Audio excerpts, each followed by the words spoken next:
Happy holidays, everybody. This is Charlie. Isn't he cute? This is my daughter Rowan's dog. If you read my blog post this week, you saw Charlie in there. And yes, he has the best ears. Look, one ear is up and one ear is down, always. Are you cute? So today's video is a COVID style video because there's lots of noise going on and I was kind of waiting for the perfect opportunity to make the video and it wasn't happening, and so I just decided, hey, let's just make a video with real life going on. So Charlie's here, there's another dog at the top of the stairs whining for something. Rowan is over there on the spin bike. She's taken Sarah DeGray's Rev cycling class. If you don't know about Rev Indoor, then check them out, because now that we have COVID times, pandemic times, oh, there you go. See, this is what happens. You could be anywhere in the world and take her class. So, and all the other instructors, great place. So if you have a bike at home, check them out. Anyway, what I'm really thinking about today, besides the fact that the news is on upstairs and people are making dinner and dogs are running around, real life is happening, is the topic of kindness. And I did a facilitation of a lunch and learn, we call that.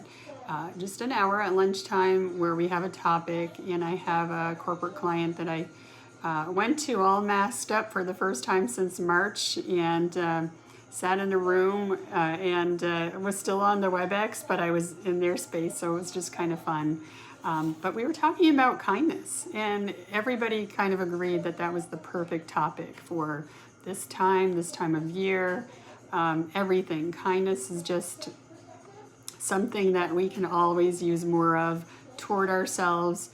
We can always give more toward other people, but in balance, right? Because that's the thing that they say about the character strength of kindness is when you are at your best with it, you have a balance of yourself, giving toward yourself and giving toward others. And I write about this in the blog post, so I'm not going to go on at length, just to say, make sure you figure out how to put some emphasis on refueling your tank, especially at this time of year, because it's easy to get depleted and then you just don't have it to give to others, and sometimes that can lead to feelings of guilt and missed opportunities, regret, that kind of thing. There can also be some guilt around taking care of yourself and doing kind things for yourself. So just keep reminding yourself that it is absolutely true that you can't give the best of yourself unless you have a full tank yourself first. So that means taking care of yourself, giving to yourself kindness, self-kindness. Isn't that good? The other thing I didn't write about in the blog post that I just want to mention is that kindness is actually really good for you health-wise. One of the things that it says is that it helps to buffer, see if this might be important, against the negative effects of stress and trauma. So there's a good selling point. If you ever thought, should I work on being more kind to myself and others? Well, there you have it.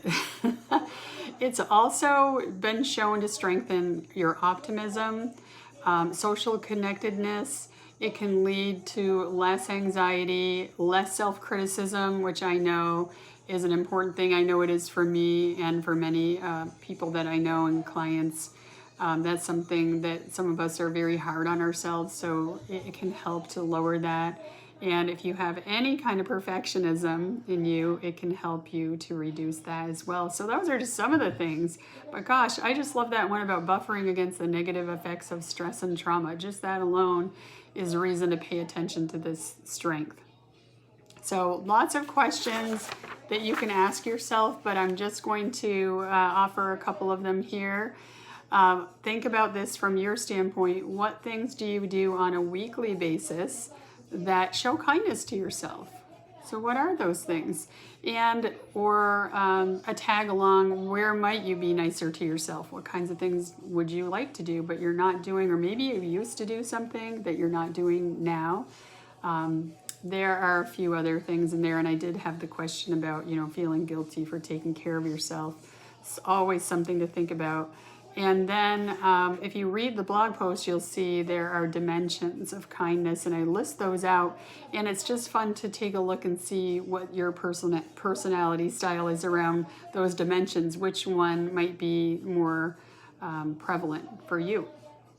So there's way more, but I'm just going to stop there and say happy holidays and end on this little note.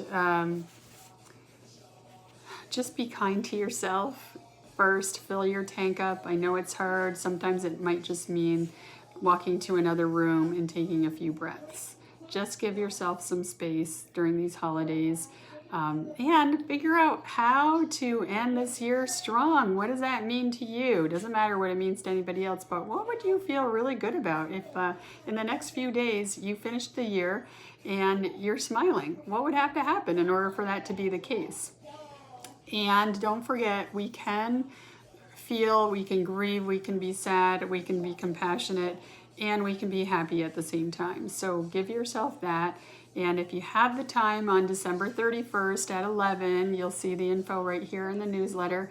Please sign up and show up for my free last call, because I'm going to guide you through some ideas to lay a foundation for having a great 2021, regardless of what's going on in the world, right? We're going to just do what we can do. And I promise it's going to be great. So I hope to see you then. And in the meantime, have a great last few days of 2020. Make them great, celebrate them, do whatever you can to end with a smile. Talk to you soon.